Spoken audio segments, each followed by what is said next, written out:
नमस्कार दोस्तों, मैं अमर प्रजापति आज फिर लेकर आ गया हूँ एक नई स्टोरी।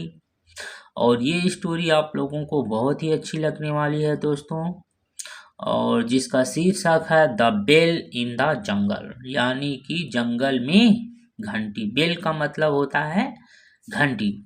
तो इस कहानी को शुरू करते हैं, और शुरू करने से पहले आप लोग चैनल को लाइक और सब्सक्राइब कर दीजिए। और मैं हर वीडियो में कहता हूं कि यदि आप लोगों को इंग्लिश सीखना है, बुक रीडिंग करना है, तो आप लोग प्रतिदिन रेगुलर अभ्यास बना लीजिए। कहानी के माध्यम से इंग्लिश सीखना बहुत ही अच्छा रहता है। कहानी भी याद होती है और इंग्लिश भी याद हो जाती है, नए नए वर्ड्स की मीनिंग भी याद हो जाती है। और डबल इसमें जो है कि आप कहानी का भी आनंद ले सकते हैं और इंग्लिश भी सीख सकते हैं। तो ज़्यादा देर ना करते हुए चलो चलते हैं स्टोरी पर। देखिए, इन a village, in a village, एक गांव में, एक गांव में, इन अ विलेज, एक गांव में, दियर वाज अ हग टावर, दियर वहाँ, वाज था, आ हग, ए हग का मतलब होता है विशाल या बड़ा, टावर का मतलब होता है मीनार।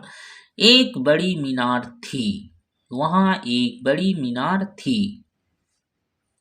It had a bell that rang every Noon.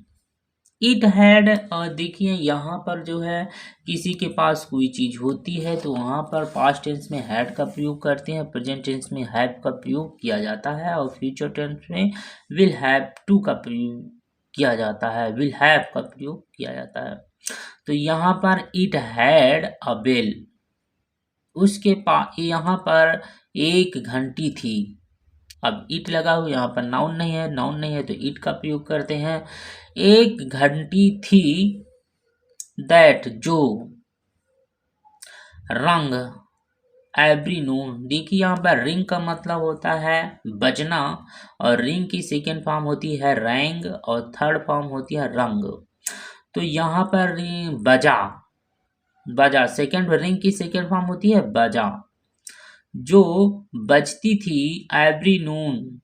Every नून का मतलब प्रत्येक दोपहर, जो प्रत्येक दोपहर को बजती थी। और दैट का प्रयोग का की के लिए किया जाता है, और वाक्य के अनुसार यहाँ पर जो के लिए भी प्रयोग किया जाता है। जो बजती थी एवरी नून, प्रत्येक दोपहर को बजती थी।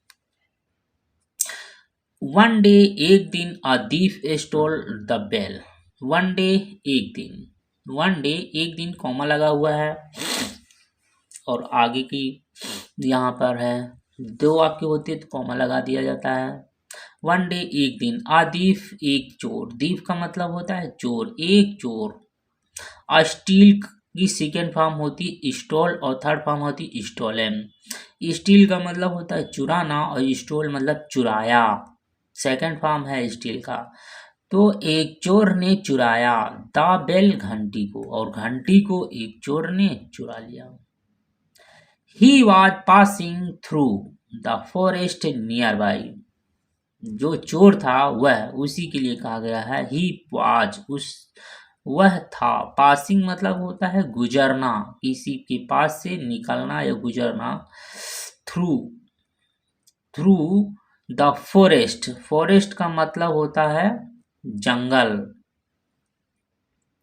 जंगल नियर बाई होता है नजदीक, बाई से, और यहाँ पर से है किसी के द्वारा का अगर कोई चीज होता है तो वहां पर बाई का इस्तेमाल किया जाता है। एक जंगल, जंगल के पास से गुजरना पासिंग थ्रू कहलाता है। पासिंग थ्रू का मतलब होता है किसी के पास से निकलना होता है। तो यहाँ पर जंगल के पास से निकला, वह जो है चोर जो है वो जंगल के पास से गुजरा या निकला। When he saw a tiger, a tiger, when का मतलब होता है जब या कब के लिए प्रयोग किया जाता है, और जो की के लिए भी प्रयोग किया जाता है, या जबकि, जबकि या जैसा कि, या जब। ही सा, उसने देखा, सी की सेकेंड फॉर्म होती है सा, उसने देखा, आ टाइगर, एक बाघ को, जब उसने एक बाघ को देखा चोर ने। इन हिज फाइट, फ्राइट लिखा हुआ है, फ्राइट का मतलब होता है डरना। वह जो है अपनी डर में, हिज का मतलब होता है अपनी या उसकी, फ्राइट उसकी, डर में। ये कह सकते हैं वह डर गया। द बेल स्लिप्ड, स्लिप्ड का मतलब होता है गिरना, खसक जाना, ईडी लगा, सेकंड फॉर्म स्लिप्ड हो गया यानी गिर गया। घंटी क्या हो गई, गिर गई। फ्रॉम हिज हैंड्स, उसके हाथों से, फ्रॉम का मतलब से, हिज हैंड्स उसके हाथों, यस लगा, उसके हाथों से। एंड ही रन अवे, और वह रन का मतलब भागना होता है, और ही रन अवे वह भाग गया। और जो है शेर को देख करके, टाइगर को देख करके घंटी उसके हाथ से गिर गई, और वह क्या हुआ, और वह क्या, ही रन अवे वह, अवे का मतलब होता है रास्ता, और रन का मतलब होता है भागना, वह भाग गया, डर के मारे वह भाग गया।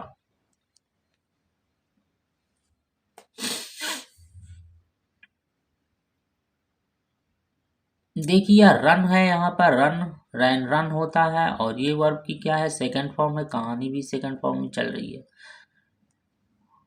जो कहानी होती है पास्ट टेंस में, वह भाग गया हो जाएगा ये।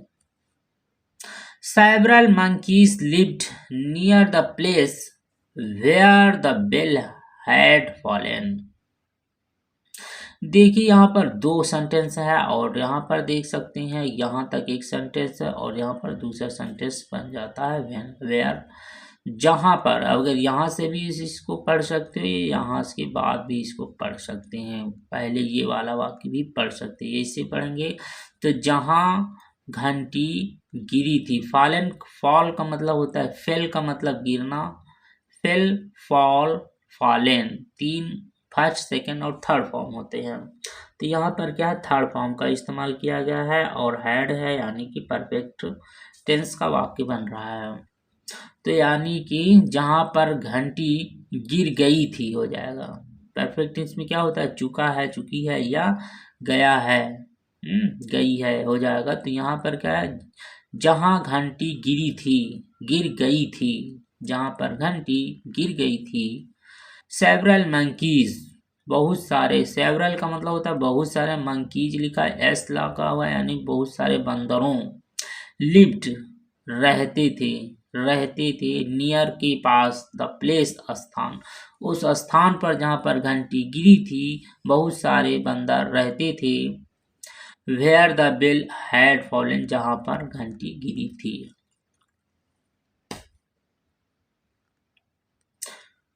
सून मतलब शीघ्र ही या जल्द ही, सून का मतलब होता है शीघ्र ही या जल्द ही।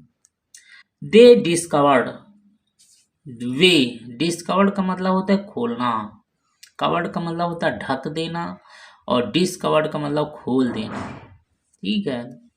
इट्स मतलब इस घंटी को, मेलोडियस साउंड, मेलोडियस साउंड का मतलब होता है मधुर, मेलोडियस मधुर, साउंड आवाज, इसकी मधुर आवाज। डिस्कवर्ड का मतलब यहाँ पर हो जाए उसने पता चला, दे डिस्कवर्ड उन्हें पता चला, इट्स मेलोडियस साउंड इसकी मधुर आवाज, इसकी मधुर आवाज के विषय में उनको पता चला। जल्द, शीघ्र, शीघ्र का मतलब होता है सून का मतलब जल्द ही। They would ring it every night, scaring all the villagers. They would, will की जगह पर would का इस्तेमाल किया गया है क्योंकि कहानी जो है वो पास्ट टेंस में होती है, और will की पास्ट होती है would। और वुड का प्रयोग जो है पास्ट टेंस में जो है कि कोई फ्यूचर की बात होती है तो प्रेजेंट टेंस का वाक्य बन रहा होता है तो वहां पर भी वुड का प्रयोग करते हैं। दे वुड रिंग यानी कि वे घंटी बजाते थे। इट एवरी नाइट, प्रत्येक रात्रि पर जो है वो घंटी बजाते थे। स्केरिंग, स्केयर का मतलब होता है डरना, स्केयर का मतलब होता है डरना, और यहाँ पर वर्ब की फोर्थ फॉर्म है आईएनजी, डर रहे थे हो जाएगा। ऑल द विलेजर्स, सभी गांव वाले, और घंटी बजने से सभी गांव वाले डर रहे थे हो जाएगा। आगे देखते हैं। A brave woman decided to find out the truth. एक ब्रेव का मतलब बहादुर, एक बहादुर वुमेन महिला, एक बहादुर महिला डिसाइडेड, डिसाइड का मतलब फैसला करना, डिसाइडेड फैसला किया, टू फाइंड आउट पता लगाना, पता लगाने को फाइंड आउट कहते हैं। फाइंड का मतलब होता है ज्ञात करना, आउट मत का मतलब होता है बाहर, लेकिन जब एक साथ होता है तो फाइंड आउट का मतलब होता है पता लगाना, ज्ञात करना। क्या ज्ञात करना? ट्रुथ यानी सत्य, सत्य को पता लगाना का फैसला किया। She left for the forest with some fruits. She महिला है तो सी का प्रयोग करते हैं, और पुरुष होता तो ही का प्रयोग किया जाता एज ए सब्जेक्ट के रूप में, जबकि ये क्या होता है, ही सी इट, ये सब क्या होता है, प्रोनाउन होते हैं जो नाउन की जगह पर लिखे जाते हैं। लेफ्ट, लेफ्ट का मतलब होता है छोड़ना, किसी चीज को छोड़ना या कि, और इसका मतलब होता है किसी एक स्थान छोड़ करके दूसरे स्थान को जाने के लिए लेफ्ट भी कहा जाता है। तो ही लेफ्ट, वह गई, वह चली गई, फॉर द फॉरेस्ट जंगल के लिए, कहाँ गई, जंगल के लिए, विथ सम फ्रूट्स कुछ फलों के साथ, विथ का मतलब के साथ होता है, सम कुछ फ्रूट्स कुछ फलों को, कुछ फलों के साथ वह जंगल की ओर चली गई, लेफ्ट हो गए। I will eat these, I will eat these, I will eat these, eat का मतलब होता है खाना, दीज मतलब इसे, इसे मैं खाऊंगी, मैं खाऊंगी इसे, ड्यूरिंग द डे, ड्यूरिंग का मतलब होता है के दौरान, क्या होता है, किसी के दौरान, किसी के थ्रू कोई काम होता है तो ड्यूरिंग का इस्तेमाल किया जाता है। ड्यूरिंग द डे के दौरान, मैं इसको खाऊंगी, उस समय के दौरान खाऊंगी, जैसे कि डे एंड डे मतलब दिन, दिन के समय में उस फलों को खाऊंगी। एंड और रिटर्न मतलब वापिस, इन द इवनिंग और शाम को वापिस आऊंगी। सी थॉट, उसने क्या किया, सोचा, उसने सोचा कि इन फलों को दिन के समय में, दिन के दौरान खाऊंगी और वापिस में शाम को वापिस आ जाऊंगी। सी थॉट, उसने सोचा। आगे देखिए, in the forest she saw the monkeys ringing the bell. जंगल में, इन द फॉरेस्ट जंगल में, फॉरेस्ट का मतलब होता है जंगल, इन का मतलब में। सी सा, उसने देखा, सी की सेकेंड फॉर्म होती है सा, सी देखना, सा देखा, सी सा, उसने देखा, द मंकीज बंदरों को, एस लगा हुआ है, अगर एस नहीं होता एक बंदर, एस लगा कई सारे बंदर, उसने देखा बंदरों को, रिंगिंग, रिंग मतलब बजाना होता है और रिंगिंग बजा रहे हो जाएगा, वर्ब की फोर्थ फॉर्म, रिंग घंटी को बजाते हुए उसने देखा बंदरों को, द बेल घंटी, घंटी को बजाते हुए उसने देखा। सी प्लेस्ड, प्लेस का मतलब होता है स्थान होता है, और प्लेस का मतलब रखना भी होता है। सी प्लेस्ड ईडी लगा हुआ है, यानी कि उसने रखा, द फ्रूट्स फलों को, अंडर अ ट्री एक पेड़ के नीचे, अंडर का मतलब होता है नीचे, ट्री एक पेड़, एक पेड़ के नीचे फलों को प्लेस्ड कर दिया यानी रख दिया। एंड हाइड और छुप गई, बिहाइंड इट इसके पीछे, किसके, पेड़ के पीछे, पेड़ के पीछे वह छिप गई। बिहाइंड का मतलब होता है छिपना, इट का मतलब इसके, इसके किसके, पेड़, पेड़ के पीछे वह छिप गई। When the monkeys run towards the fruits, when जब, जब monkeys बंदर लोग, बंदरों, रन मतलब दौड़ के, दौड़े, टूवार्ड्स की तरफ, किसी की ओर जाना होता है टूवार्ड्स का प्रयोग करते हैं। द फ्रूट्स फलों की ओर, किसकी ओर, फलों की ओर जब बंदरों ने दौड़ा, द वोमेन मतलब महिला, वो टुक, टेक की सेकेंड फॉर्म टुक, टुक का मतलब ले लिया, महिला ने ले लिया, द बेल घंटी को, एंड और रिटर्न और वापिस आ गई, कहाँ आ गई, होम अपने घर वापिस आ गई घंटी को ले करके अपने घर वापिस आ गई। The villagers thanked her for her intelligence and courage. Villagers का मतलब होता है गांव वाले, एस लगा हुआ कई सारे यानी गांव वाले, थैंक्स मतलब धन्यवाद दिया, हर उस लड़की को, लड़की के लिए है तो हर का प्रयोग करते हैं, पुरुष के लिए है तो हिज का प्रयोग किया जाता है। फार के लिए हर इंटेलिजेंस एंड कॉरेज उसकी हर उसकी इंटेलिजेंस बुद्धिमानी एंड और कॉरेज का मतलब होता है साहस, उसकी बुद्धिमानी और साहस के लिए फॉर उसको क्या किया, धन्यवाद दिया, थैंक्स कहा।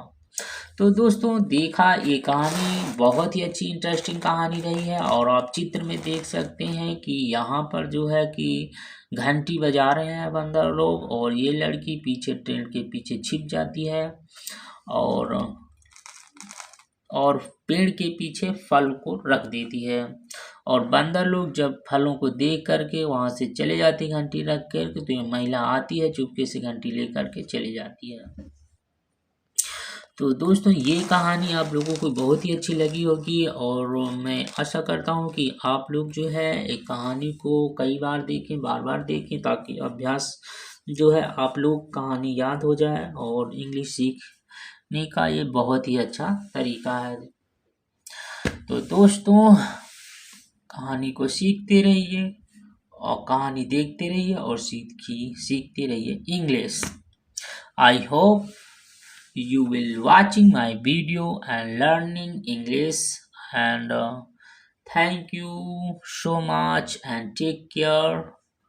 Tata, bye bye.